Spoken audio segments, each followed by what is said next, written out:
تھوڑا آپ کا نا آپ کے پیچھے لوگ ہیں. وہاں سے کرل کے پاس چلیے. ٹھیک ہے.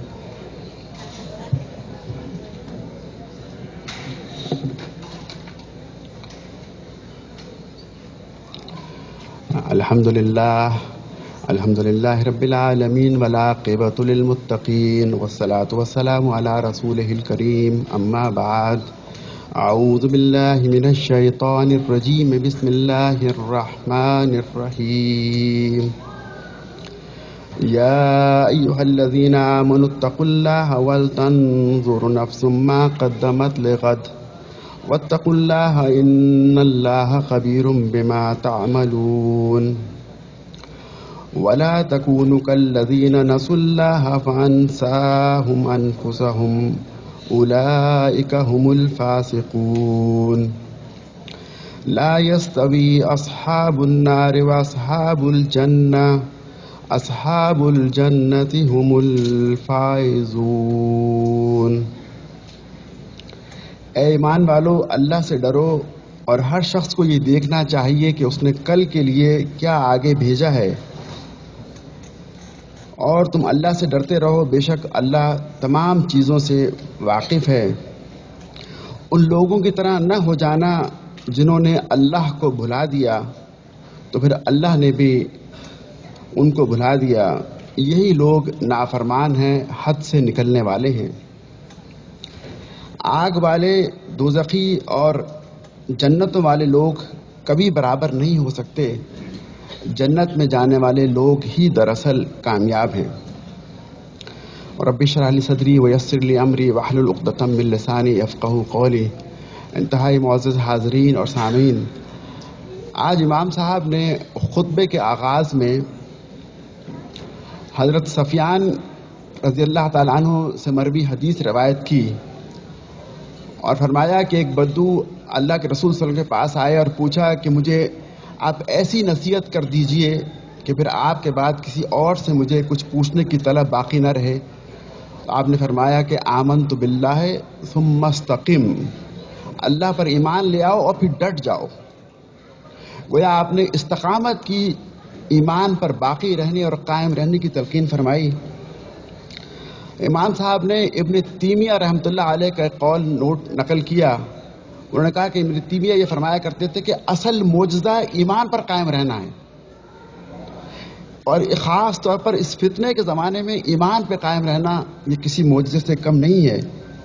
یہ مشکل کام ہے، اس کے لیے زبان اور دل کی حفاظت کی ضرورت ہے. اس کے بعد امام صاحب نے کہا کہ ہمیں اپنی خود احتسابی کرنی چاہیے.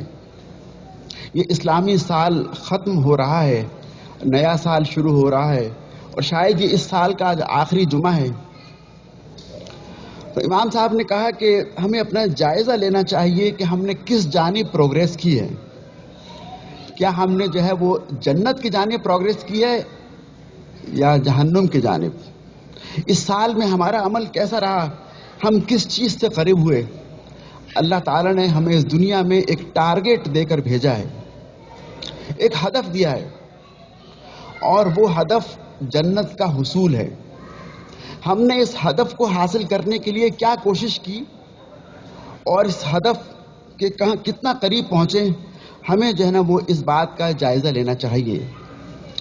حضرت ابی برزہ رضی اللہ تعالیٰ عنہ سے روایت ایک حدیث ترمذی شریف میں آتی ہے کہ آپ نے فرمایا کہ لا تزول قدم عبد حتی یسأل عن خمس، بنی آدم کے قدم اپنی جگہ سے ہل نہیں سکیں گے جب تک کہ اس سے 5 چیزوں کے بارے میں نہ پوچھ لیا جائے.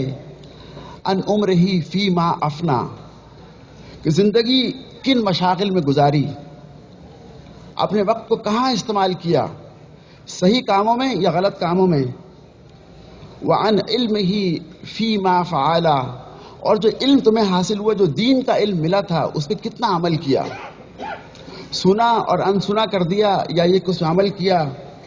وعن مالہ من این اکتسبا، اور مال جو ہے وہ کہاں سے کمایا. یہاں پر حرام مال کا ذکر نہیں ہو رہا، وہ حلال مال کیسے کمایا، مال کس طریقے سے کمایا. اور فی ما انفق، اور اس مال کو کہاں خرچ کیا. اور پھر آخری سوال یہ ہوگا وَعَنْ جِسْمِهِ فِي مَا أَبْلَاهُ, اور اپنے جسم کو کن کاموں میں کھپایا, اپنے جسم کو کن کاموں میں گھلایا, یعنی اپنے وقت کو, اپنی طاقت کو, اپنی جوانی کو, اپنی صلاحیتوں کو کن کاموں میں استعمال کیا. ان 5 سوالوں کا جواب دینے کے بعد ہی انسان کے قدم اپنی جگہ سے ہل سکیں گے. پھر آپ نے فرمایا کہ تم سمجھتے ہو کہ عقل مند وہ شخص ہے جو دنیا میں شائن کر جائے, کیریئر میں آگے نکل جائے, بزنس میں کامیاب ہو جائے. آپ نے فرمایا کہ نہیں, عقل مند وہ ہے جو آخرت کی فکر کرے, جو جنت کے ٹارگٹ کو حصول کرنے کی کوشش کرے, وہ عقل مند ہے. تو آپ نے عقل مند کی تعریف بھی بتا دی. پھر آپ نے فرمایا کہ وہ شخص برباد ہو گیا, وہ شخص تباہ ہو گیا جس کا آج اس کے گزرنے والے کل سے بہتر نہیں. یعنی اگر جو کل جمعرات جو گزری اور آج جمعہ جو آیا, اگر ہمارا آج کا دن گزشتہ دن سے بہتر نہیں ہے تو آپ صلی اللہ علیہ وسلم کے الفاظ میں وہ شخص برباد ہو گیا. اس کا مطلب کیا ہے؟ اس کا مطلب یہ کہ انسان جو ہے وہ اپنا جائزہ لیتا رہے, اپنا آڈٹ کرتا رہے, وہ بیلنس شیٹ بنائے, وہ دیکھے کہ میں نے کیا کھویا اور کیا پایا, میرا دن کیسا گزرا. آیا جو رات کو سوتے انسان غور کرے کہ میں نے آج کیا کام کیا, اللہ کو ناراض کرنے والے کون سے کام کیے اور اللہ کو خوش کرنے والے کون سے کام کیے, اور میں اپنے ٹارگٹ جو کہ جنت ہے اس سے کتنا قریب پہنچا. آیا جو گزرنے والا دن تھا مجھے اس کے قریب لے گیا یا اس سے دور لے گیا. پھر انسان پلاننگ کرے, اپنی غلطیوں کو نہ دہرائے, اور جو ہے وہ آنے والے دن, اگلے دن کی جو ہے پلاننگ کرے. ایک اور چیز, پچھلے جمعے کو ہم نے جو ہے وہ اولاد کے حقوق بیان کیے تھے, تو آج میں تھوڑے سے مقام والدین کے بارے میں ذکر کرنا چاہ رہا تھا. سورہ بنی اسرائیل میں آتا ہے کہ اللہ تعالیٰ نے فرمایا کہ ہم نے فیصلہ کر دیا ہے کہ تم اللہ تعالیٰ کے علاوہ کسی کی عبادت نہ کرو, والدین کے ساتھ اچھا سلوک کرو, اور اگر تم ان میں سے کسی ایک کو یا دونوں کو بڑھاپے کی حالت میں پاؤ تو ان کے سامنے اپنے کندھے جھکا کر رکھو, ان کے سامنے اف تک مت کہو, اور ان کے ساتھ قول کریم سے بات کرو, نیک اور اچھے طریقے سے بات کرو. قرآن میں بہت سے مقامات پر والدین کا ذکر آیا. کہیں اللہ تعالیٰ نے کہا کہ میرا شکر ادا کرو, سورہ لقمان, اور ساتھ یہ کہا کہ والدین کا شکر ادا کرو, اور بار بار یہ کہا کہ عبادت میری کرو, حسن سلوک والدین کے ساتھ کرو. سورہ بقرہ کے آخری 4-5 رکوع اگر کبھی آپ نے پڑھے ہوں یقیناً, اس میں بہت زیادہ انفاق کے بارے میں ذکر ہے. فرمایا جا رہا ہے کہ تم سے پوچھتے ہیں کہ ہم مال کہاں خرچ کریں, تو اللہ نے جو لسٹ بتائی اس لسٹ میں سب سے پہلے کہا گیا کہ والدین پہ خرچ کرو, اور پھر باقی لوگوں پہ خرچ کرنا. لیکن ایک ساتھ شرط یہ بھی لگا دی جگہ جگہ قرآن میں یہ ذکر کرنے کے بعد کہ اگر تمہیں والدین کو غیر شرعی حکم دیں تو پھر ان کی اطاعت نہ کرو. ہاں, دنیا کے معاملات میں ان کی اطاعت کرو, اور جو ہے ان کی خدمت کرو, انہیں خوش رکھو. حدیث میں آتا ہے کہ ایک دفعہ اللہ کے رسول صلی اللہ علیہ وسلم سے پوچھا گیا کہ سب سے اچھا عمل کون سا ہے؟ تو آپ نے فرمایا کہ وقت پر نماز پڑھنا, والدین کی خدمت کرنا, اور جہاد فی سبیل اللہ. پھر پوچھا گیا کہ یا رسول اللہ بڑے بڑے گناہ کون سے ہیں صلی اللہ علیہ وسلم؟ تو آپ نے فرمایا شرک کرنا, والدین کی نافرمانی کرنا, اور پھر آپ نے فرمایا کہ جھوٹ بولنا اور جھوٹ کی گواہی دینا. ابو بکرا فرماتے ہیں جب آپ اس مقام تک پہنچے, آپ نے جب تیسری بات ارشاد فرمائی کہ جھوٹ بولنا اور جھوٹ کی گواہی دینا یا جھوٹ کی گواہی کی تائید کرنا, تو آپ سیدھے ہو کر بیٹھ گئے, آپ کا چہرہ مبارک سرخ ہو گیا, اور بار بار آپ نے جملے کو دہرانا شروع کر دیا, ریپیٹ کرنا شروع کر دیا کہ جھوٹ بولنا, جھوٹی گواہی دینا, جھوٹ بولنا, جھوٹی وہ آپ نے اس میں تاکید فرمائی کہ انسان جو ہے وہ اس سے حد الامکان بچنے کی کوشش کرے. ماں باپ کے اندر مقدم حق جو ہے وہ والدہ کا ہے. حدیث میں آتا ہے, حضرت ابو ہریرہ فرماتے ہیں کہ ہم نے پوچھا کہ من احق کو بے حسن صحابتی, کہ میرے اچھے سلوک کا سب سے مستحق کون ہے؟ آپ نے فرمایا امک, تیری والدہ. پوچھا ثم من, اس کے بعد فرمایا امک.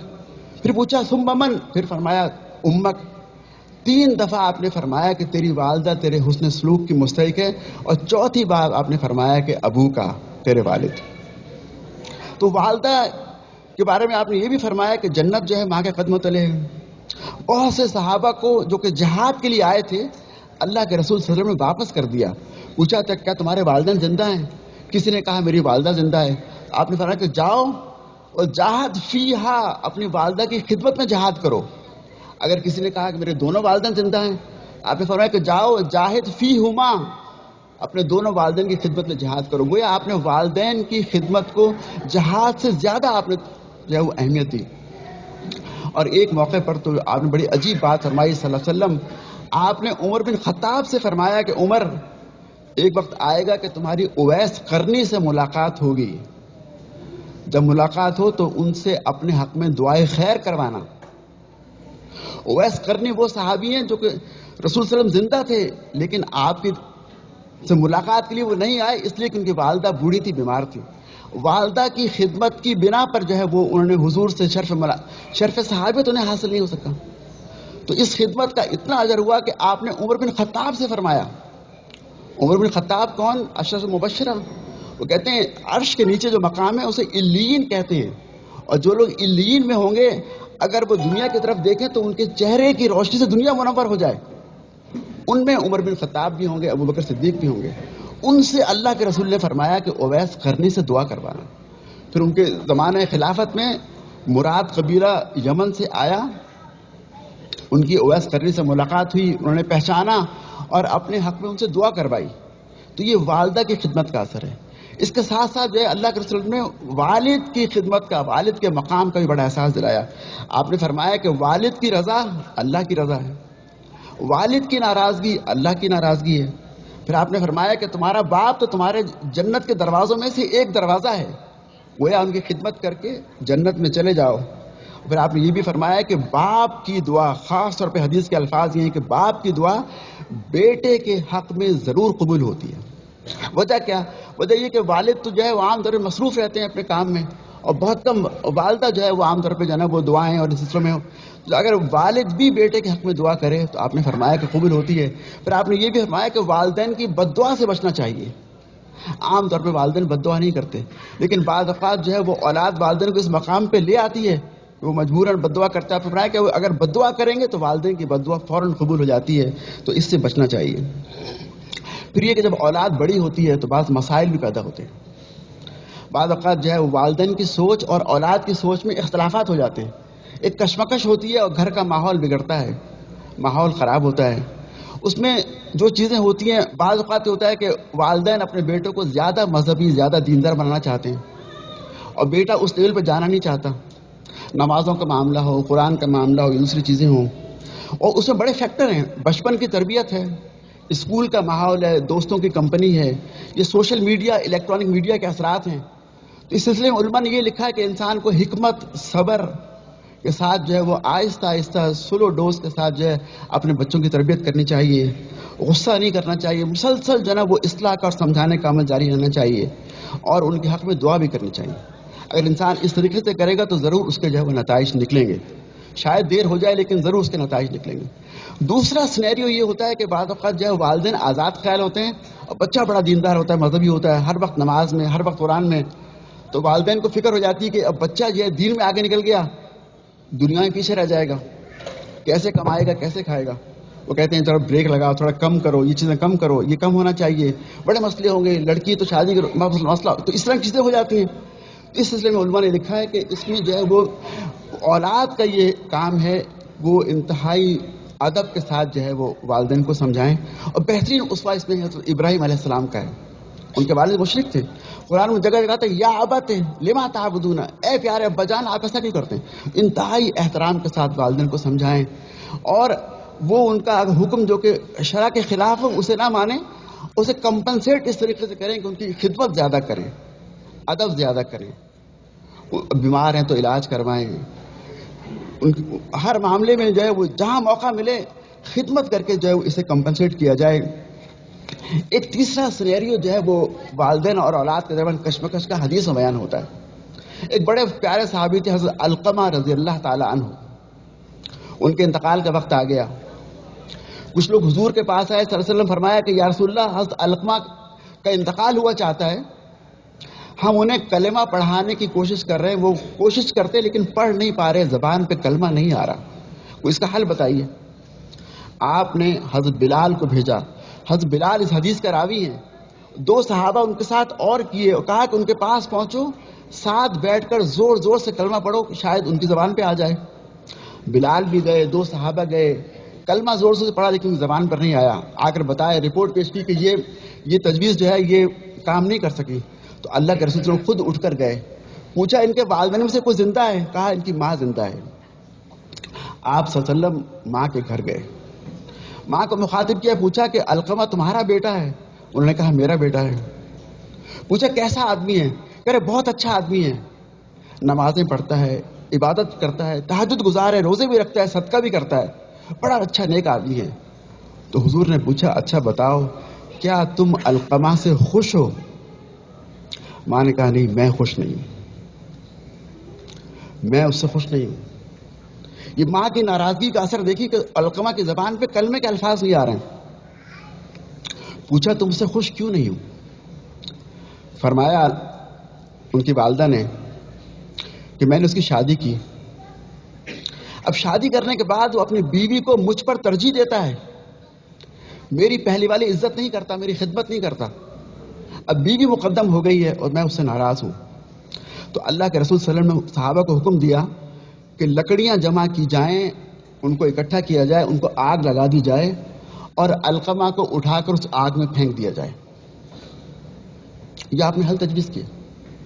ماں نے کہا کیوں میرے بیٹے کو آگ میں کیوں پھینکیں گے آپ؟ کہا تم اس سے ناراض ہو، تمہاری ناراضگی کی بنا پر علقمہ جہنم میں جا رہا ہے، اور جہنم کی آگ تو دنیا کی آگ سے 70 گنا زیادہ سخت ہے۔ تو اس کی ماں نے کہا کہ میں نے اپنے بیٹے کو معاف کیا، میں اس سے خوش ہوں۔ حضور نے حضرت بلال سے کہا کہ اب جاؤ اور جا کر علقمہ کو کلمہ پڑھاؤ۔ حضرت بلال کہتے ہیں کہ میں پہنچا، دروازے پہ تھا تو ہمیں اندر سے علقمہ کے کلمہ پڑھنے کی آواز آئی، پہنچنے سے پہلے اللہ تعالیٰ نے ان کی زبان میں کلمہ جاری کر دیا۔ تو یہ جو ہے یہ ماں کی خوشی اور ماں کی ناراضگی کا اثر ہے۔ ایک اور سینیریو بھی جو ہے ہمیں حدیث سے ملتا ہے کہ ایک دفعہ ایک نوجوان جو ہے وہ اللہ کے رسول صلی اللہ علیہ وسلم کی خدمت میں آئے اور آ کر اپنے والد کی شکایت کی۔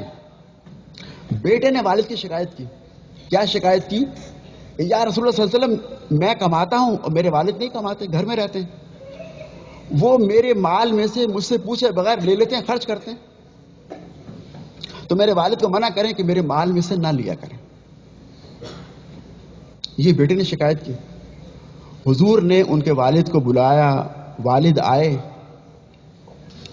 اس زمانے میں ہر شخص شاعر ہوا کرتا تھا، تو والد نے اشعار کی زبان میں اس کا جواب دیا۔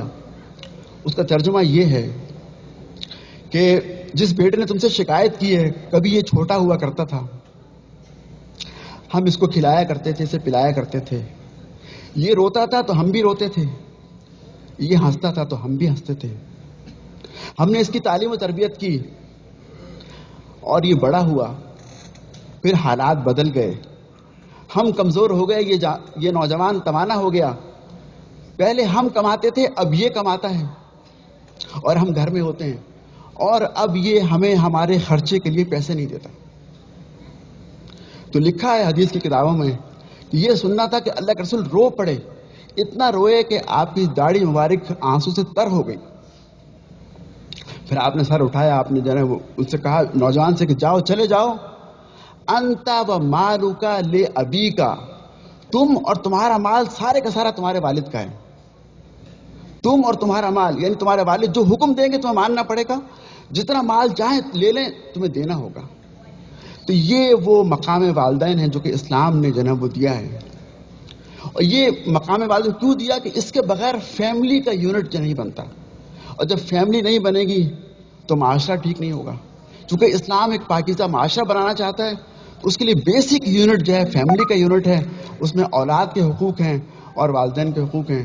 تو دعا ہے کہ اللہ تعالیٰ ہمیں مقام والدین کو پہچاننے اور اس کے مطابق عمل کرنے کی توفیق عطا فرمائے، اور ہمیں اس گزرتے ہوئے سال کے بعد اپنا جائزہ لینا، آڈٹ کرنے کی توفیق، کہ ہمارا یہ سال کیسا گزرا، ہم اس سال میں ہم نے کتنی ترقی کی، ہم اپنی منزل جنت سے کتنا قریب ہوئے۔ وآخر دعوانا الحمدللہ رب العالمین والصلاة والسلام علی رسولہ الکریم۔